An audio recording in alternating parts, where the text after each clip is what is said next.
Dưới đây là phần nội dung văn bản Phật giáo Hàn Quốc đã được chỉnh sửa chính tả, ngữ pháp theo đúng ngữ cảnh và giữ nguyên độ dài ban đầu. 안녕하십니까. 마하바냐 바라밀.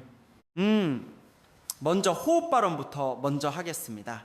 저희들은 이 땅에 감로법을 널리 펴 부처님 정법이 영원히 머물며 켤레와 국토를 법성광명으로 빼앗을 굳게 서원합니다.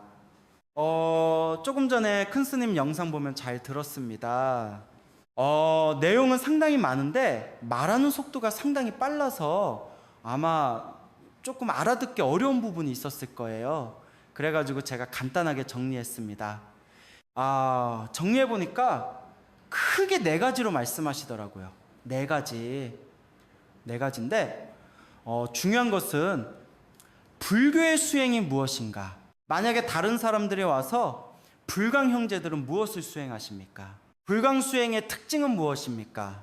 이렇게 물으면 우리 불강 형제들은 큰 스님께서 이렇게 하시라고 가르쳐 주셨습니다. 저희들은 이렇게 수행하고 있습니다. 이렇게 말씀하여 설명할 수 있어야 되겠죠.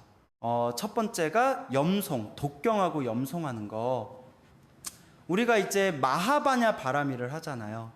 항상 마하바냐 바라미를 염송하고 하는 거. 그게 첫 번째이고, 그 다음 두 번째는 부처님의 한량없는 은혜, 부처님의 위신력, 그 공덕이 지금 내게 임하고 있다는 것을 믿고 관하는 거.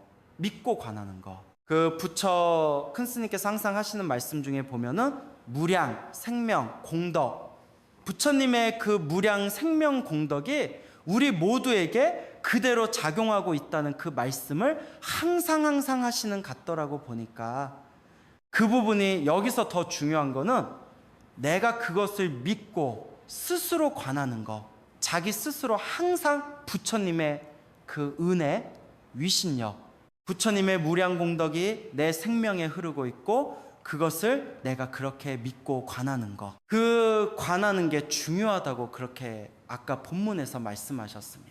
마하반 야바라미를 할 때도 마하반 야바라미를 염송하면서 그 마하반 야바라미를 생각하는 자기 자신을 관하는 거, 자기 스스로를 돌아보고 관하는 거, 그 부분이 중요하다고 말씀하셨습니다.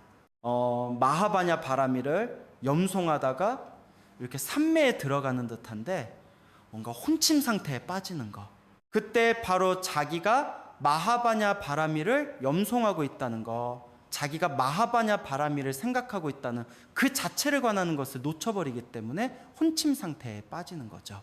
그러면 마음이 항상 성성적적하게 되려면 마하바냐 바라미를 염송하면서 자기 자신이 그 염송하고 있었다는 그 자체를 관하는 게 있어야 되는 거죠. 관이 중요하다는 거. 지금까지 이제 그 관에 대해서는 그렇게 법문에서 다른 분들의 설명이 좀 없었던 것 같아요. 그래가지고 오늘 제가 말씀드리 관하는 게 중요하다고 말씀드리겠습니다. 그 다음에 이제 우리가 반야신경을 독송하고 그 다음에 금강경을 독송하고 그렇게 하잖아요. 그러면은 마하바 야바라밀이 무엇인지, 마하바냐 바라밀의 그 본질이 무엇인지 우리가 이해하려면은 그냥 마하바냐 바라밀만 염송한다 해서 우리가 마하바냐 바라밀의 본질을 이해할 수 있는 건 아니에요. 물론 그 마하바냐 바라밀 염송을 통해서 바로 그 마하바냐 바라밀의 세계로 들어갈 수도 있지만은, 그렇지만은 마하바냐 바라밀의 그 본질에 대해서 우리가 알려면은 반야심경을 독송하고 금강경을 독송하고 해야 되는 거죠. 그러면 이제 금강경에는 그 마하반 야바라밀의 본질이 있어요. 바라밀이 무엇인지. 금강경 그 전체 제목이 뭐라고 했죠? 금강경의 전체 제목, 이게 본래는 금강바냐 바라밀경이죠. 그죠? 금강바냐 바라밀경. 그리고 핵심은 바로 바냐바라밀. 그 바냐바라밀의 수행을 이제 어떻게 하는지, 어떻게 해서 발심한 수행자들이, 보살들이 어떻게 마음을 다스리고 어떻게 생활을 해야 하는지, 바냐바라밀을 실천하는 방법에 대해서 금강경에서 설하고 있는 거죠. 그렇기 때문에 이제 금강경 독송을 통해서 우리가 바냐바라밀이 무엇인지, 우리가 어떻게 실천해야 되는지 그 방법을 알 수 있는 겁니다. 그 다음에 두 번째는 또 반야심경. 반야심경도 역시 반야바라밀에 대해서 설하고 있는 거죠. 그렇게 금강경 독성과 반야심경 독성을 통해서 반야바라밀의 본질에 대해서 우리가 알고 있어야 된다 하는 거. 그렇게 해서 우리가 기도가 성취되고 우리가 원하는 바를 성취하고 그렇게 하려면 이제 중요한 게 뭐냐면은 마하반야 바라밀을 관하고 그 다음에 반야심경을 독송하고 금강경을 독송하고 또 그 다음에 부처님의 목을 가다듬은 무량 공덕이 나에게 흐르고 있다. 나에게 작용하고 있다. 또 우리 가족에게, 우리 이웃에게, 모두에게 부처님의 무량한 그 공덕이 작용하고 있다는 그것을 관하면서 그것을 관하게 되면 우리가 부처님에 대해서 감사한 마음이 생긴다는, 감사하다는 마음, 감사하는 마음. 그리고 우리가 수행을 해서 결국은 자기 마음이 바뀌어야 뭔가 변화가 생기고 우리가 원하는 바를 성취할 수 있는 겁니다. 그렇게 말씀하십니다. 우리가 기도를 성취하려면 기도를 시작해서 그 기도하는 과정을 통해 가지고 우리 마음에 변화가 있어야 되는 거죠. 우리 마음에 변화가 생기는 거. 그러면 그 변화시키는데 가장 중요한 부분이 바로 감사하는 마음이 생기게 되면 저절로 우리 마음이 변화하게 되는 감사하는 마음이 생기는, 그러니까 부처님의 무량한 그 공덕, 부처님의 은혜, 그 위신력이 나와 우리 모든 가족들, 이웃들에게 흘러내리고 있다고 그렇게 생각하면 우리가 자연스럽게 감사한 마음이 생기는 거예요. 그렇게 되면 자기가 원하는 바 기도가 성취될 수 있다는 겁니다. 그 다음에 이제 세 번째는 뭐냐면은 절대 미워하고 대립하지 않는다. 원망하거나 미워하고 대립하지 않는다. 사람이 사는데, 사람이 모이고 사람이 살아가는데 가면 어디든지 항상 다투고 미워하고 싫어하는 그런 갈등이 생기기 마련인 것이죠. 그러니까 사람들이 두 사람 이상 모인 사람들은 항상 그런 것 같아요. 부부 간에도 갈등이 생기고 가족, 부모, 자식 간에도 갈등이 생기고 그 다음에 친척 간에도 갈등이 생기고 그 다음에 우리처럼 이렇게 수행을 하고 봉사를 하는 신도들 사이에서도 그런 갈등이 생길 수 있는 거고, 거기서 항상 큰 스님께서 강조하신 거는 미워하, 어떤 이유가 있더라도 어떤 이유를 막론하고 서로 간에 미워하고 원망하는 그 마음은 절대로 내서는 안 된다. 그렇게 말씀하셨어요. 미워하고 원망하는 그 마음이 있으면 자기 자신이 결국은 병들게 되는 거죠. 남을 미워하고 원망하는 그 마음을 가지게 되면 자기 마음이 무거워지고 자기 가슴에 응어리가 지고 그 응어리는 결국은 자기 짐이 되는 거거든. 자기 스스로에게 짐이 되는 거거든. 우리가 행복해지려면 우리가 절에 오는 것도 다 따지고 보면 누구나 다 나도 행복하고 우리 가족들도 행복하고 모두가 행복하기 위해서 절에 오는 거잖아요. 절에 와서 부처님 전에 절도 하고 기도도 하고 예경도 드리고 이렇게 하는데 그렇게 열심히 그렇게 하면서 남을 미워하는 마음이 생기고 원망하는 마음이 생긴다면 그 지금까지 노력한 그런 것은 다 헛된 수고에 불과한, 그렇기 때문에 큰 스님께서 그렇게 아마 강조하신 것 같아요. 절대 어떤 이유가 있어도 남을 미워하고 원망하는 그런 마음을 가져서는 안 된다. 또 이 바라밀의 입장에서 봐도 미워하고 남을 원망하고 미워하는 그런 대립하는 그런 마음이 있으면 바라밀이 되지가 않아요. 남을 원망하고 미워하는 그런 마음을 자기 가슴에 가지고 있다면 절대로 반야바라밀이 될 수가 없거든. 선시에도 이런 내용이 있어요. 보면 삼주 성찬 스님이 읊으신 그런 신신명이라는 시에도 이런 내용이 있어요. 지도문난이요 유염간택이라. 지도문난이요 유염간택이라. 아, 지극한 깨달음은 어렵지 않다네. 유염간택이라. 단지 간택함을 싫어하며, 간막증에 하면 통연명이라. 간막증에 하면 통연명이라. 단지 미워하고 좋아하지 않으면 도와 깨달음이 명백하게 드러납니다. 그러니까 이렇게 보면 도를 깨닫는데 바냐바라미를 성취하는데 가장 핵심적인 부분은 바로 남을 미워하고 좋아하는 그 마음이 없어져야 돼요. 그 마음이 있으면 절대로 바냐바라미를 이룰 수가 없어요. 다른 말로 하면은 여기서 이제 지도문 지극한 도는 어렵지 않다 이렇게 말할 때 지극한 도와 바냐바라밀이나 똑같은 의미입니다. 똑같은 것을 가리키는 겁니다. 똑같은 거. 그러니까 우리가 바라밀을 성취하려면 단지 미워하고 좋아하고 하는 그 마음이 없어야 된다. 그 마음만 없게 되면 도를 깨닫는 것은 어렵지 않다. 바냐바라밀을 성취하는 것은 절대로 어려운 것이 아니다. 그런 의미입니다. 그 다음에 네 번째는 이제 뭐냐면은 이제 우리가 보현행자의 서원, 보현보살 10대원, 보현행자의 서원을 독송하잖아요. 불광사에서는 이제 예법회 할 때도 보현행자의 서원을 이제 독송하는데 그 보현행자의 서원은 원래는 큰 스님의 서원입니다. 큰 스님이 하시는 이제 그 수행의 서원인데 그게 많은 사람들에게 감동을 주고 신문기사에도 보면 그런 내용이 있더라고요. 보니까 큰 스님께서 쓰신 그 보현행자의 서원을 읽어보면 누구나 다 감동받게 된다. 감동. 또 이 보현행자 서원에 그 주는 메시지가 큰 스님께서 거기서 우리들에게 전달하고자 하는 그 메시지가 뭐냐면은 모든 사람들이 다 부처님의 공덕을 갖추고 있음을 존경하고 찬탄하며 받들어 섬기는 것이 보현행원이다. 이렇게 말씀하셔. 우리가 보현행자의 서원을 독송하는 것은 바로 이런 마음을 갖기 위해서 모든 사람들이 부처님의 공덕을 갖추고 있음을 존경하고 찬탄하며 받들어 섬기는 것이 보현행원이다. 그러니까 우리 불광 형제들뿐만 아니라 모든 사람들을 다 받들어 섬기고 찬탄하고 존경하고 하는 것이 그것이 바로 보현행자의 서원이라는 그런 말씀입니다. 이렇게 해가지고 크게 네 가지로 정리했습니다. 큰 스님께서 법문하신 내용을 보니까 이렇게 네 가지로 정리되는데 이것이 바로 불광 형제들이 하는 수행의 핵심입니다. 그 불광 형제들이 하는 수행은 무엇인가? 이렇게 물으면 불광 형제들은 이렇게 대답을 해야 될 것입니다. 왜냐하면 큰 스님께서 그렇게 가르쳐 주셨기 때문에 첫 번째는 바냐바라미를 염송하는 거, 독경하고 염송하는 거. 그 다음에 두 번째는 부처님의 한량없는 은혜, 부처님의 위신력, 공덕이 내게 임하고 있다는 거.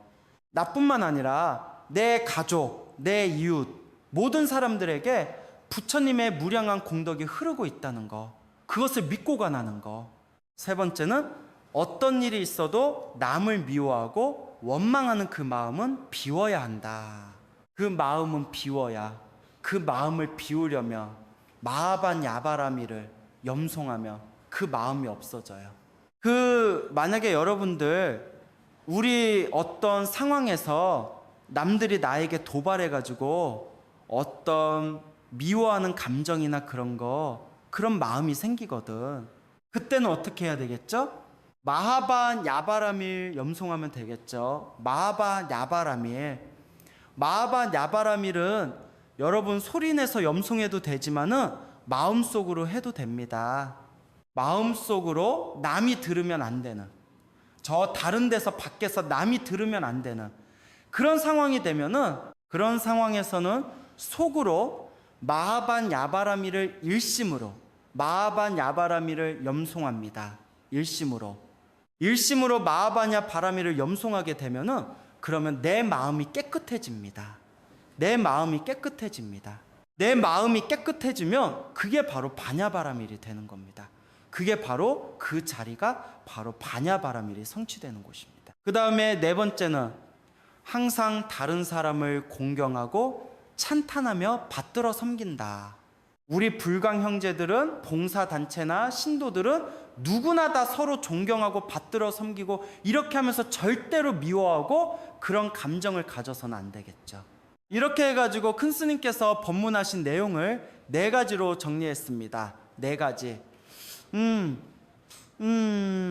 다음에는 오늘 호법에 대한 우리 역사를 통해서 보면 부처님 당시에도 법을 지키기 위해서 목숨을 아까워하지 않는 그런 스님들이 많이 계셨지만은 또 우리 삼국시대, 그 다음에 고려시대를 통해서 그 다음에 주로 조선시대 때 불교가 엄청 배척당했잖아요.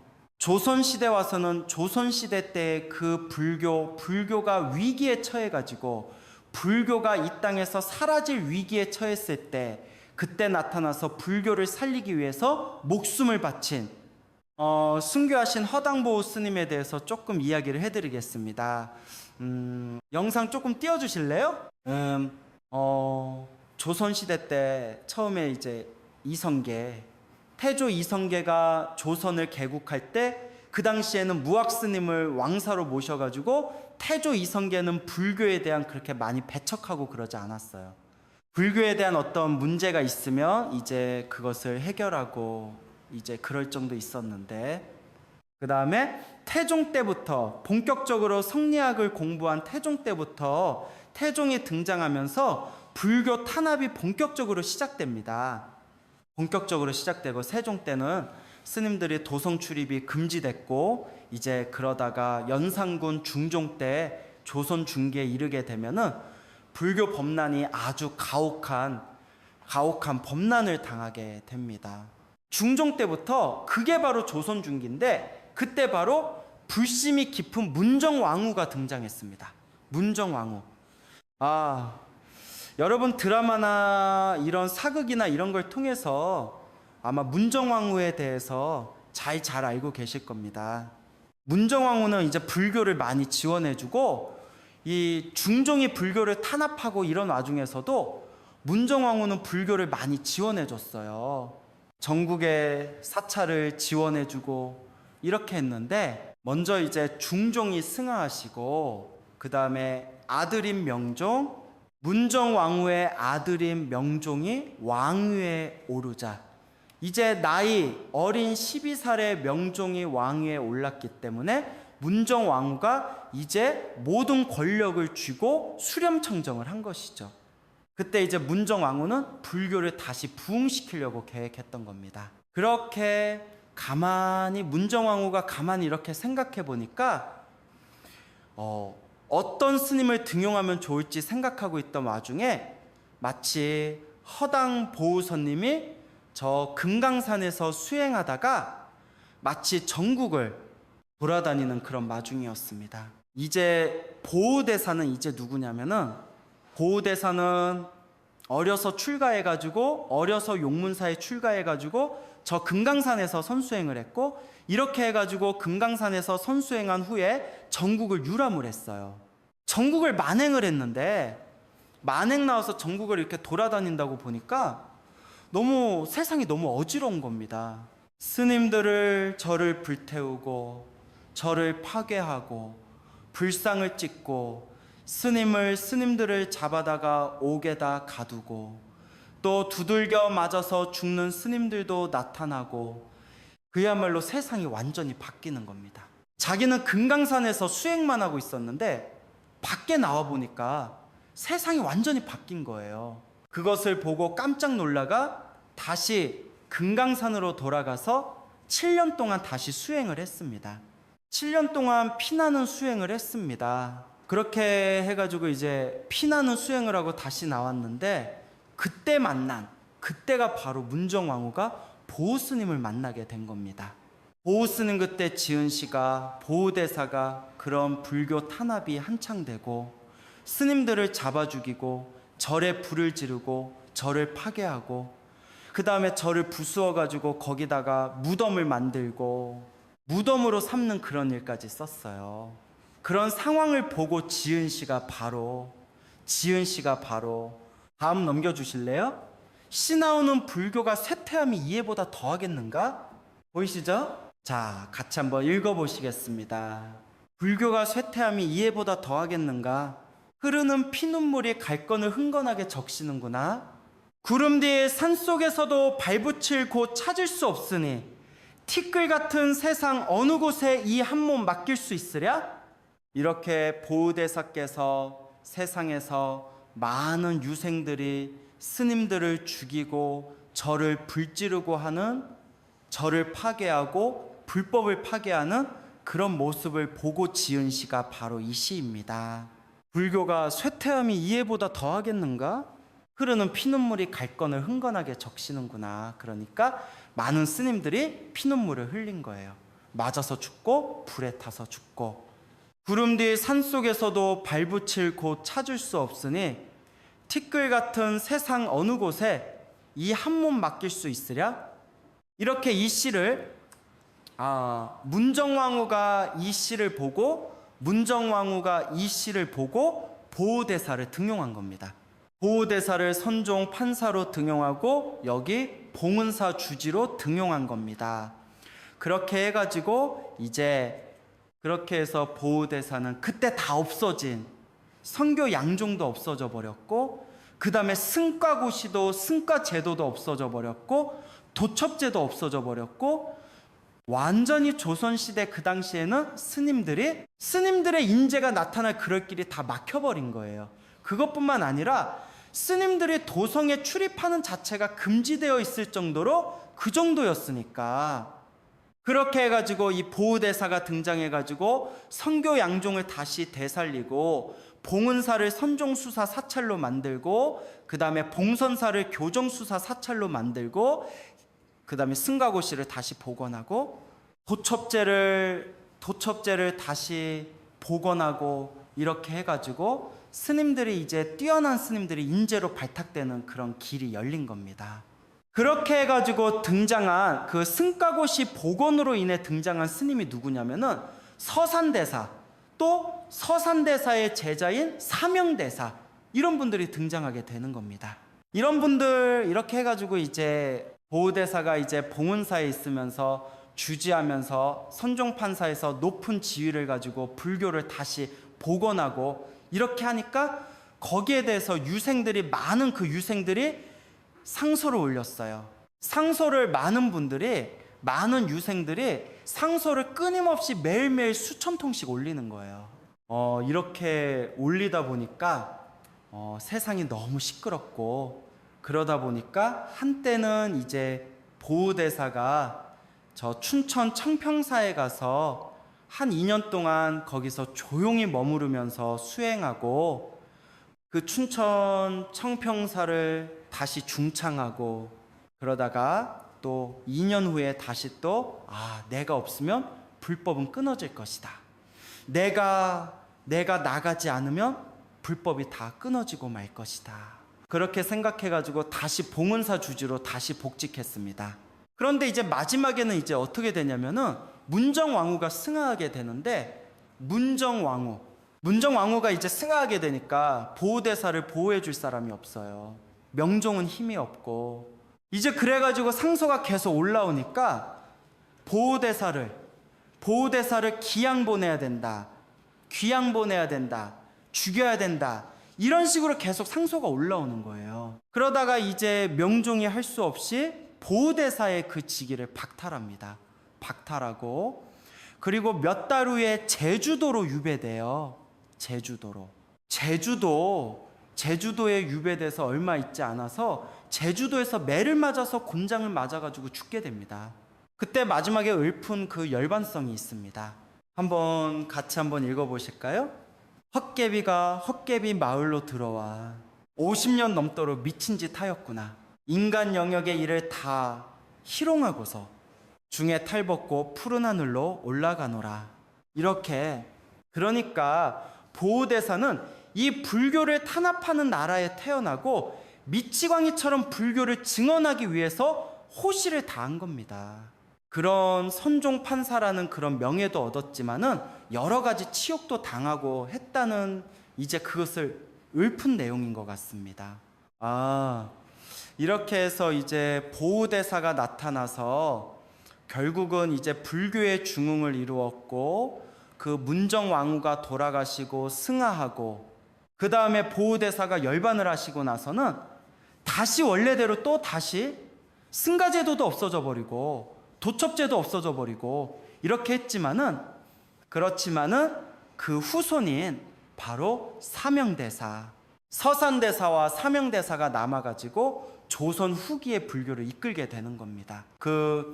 이제 임진왜란이 일어났을 때 서산대사가 전국의 승병을 모아가지고 그 임진왜란 때 외적을 물리치는데 1등 공신을 했죠.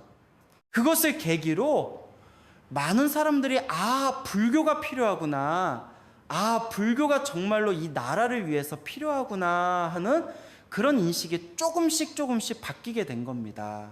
그런 계기를 마련한 것은 결국은 보우대사요. 보우대사, 이 땅의 불법을 위해서 순교하신 보우대사. 자, 그러면 여기까지 하고 마치도록 하겠습니다. 음악